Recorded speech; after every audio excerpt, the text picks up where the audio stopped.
On vise deux situations. Premièrement, le fait d'enregistrer, sans le consentement des autres interlocuteurs, une conversation non publique à laquelle on prend part est illicite. Le but est de protéger les autres participants contre un enregistrement clandestin de propos non publics, comme une discussion au téléphone ou dans un bureau.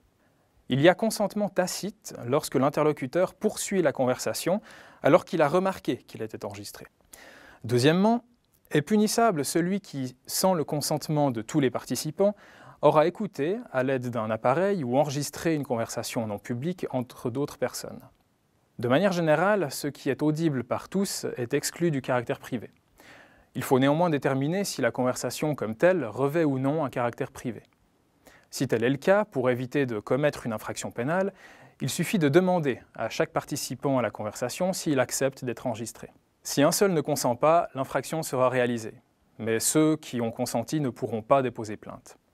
Dans le contexte de cours à l'école ou à l'université, il est indispensable d'obtenir l'autorisation de l'enseignant et des autres orateurs si l'on souhaite enregistrer le cours. Cette disposition protège les individus contre la violation de leur domaine secret ou privé au moyen d'un appareil de prise de vue. Il suffit ici d'observer ou enregistrer, sans le consentement de la personne intéressée, avec un appareil de prise de vue, un fait qui relève du domaine secret de cette personne, ou un fait ne pouvant être perçu sans autre par tout un chacun et qui relève du domaine privé de celle-ci.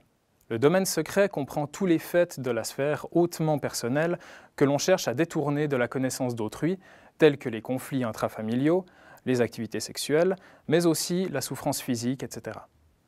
Le domaine privé est une notion plus large, mais qui ne concerne toutefois que les faits qui ne peuvent être perçus sans autre par chacun.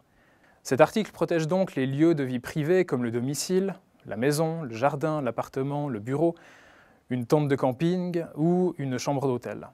Filmer ou photographier une personne dans l'espace public ne constitue pas une infraction pénale, mais peut cependant tomber sous le coup du droit civil et de la protection des droits de la personnalité.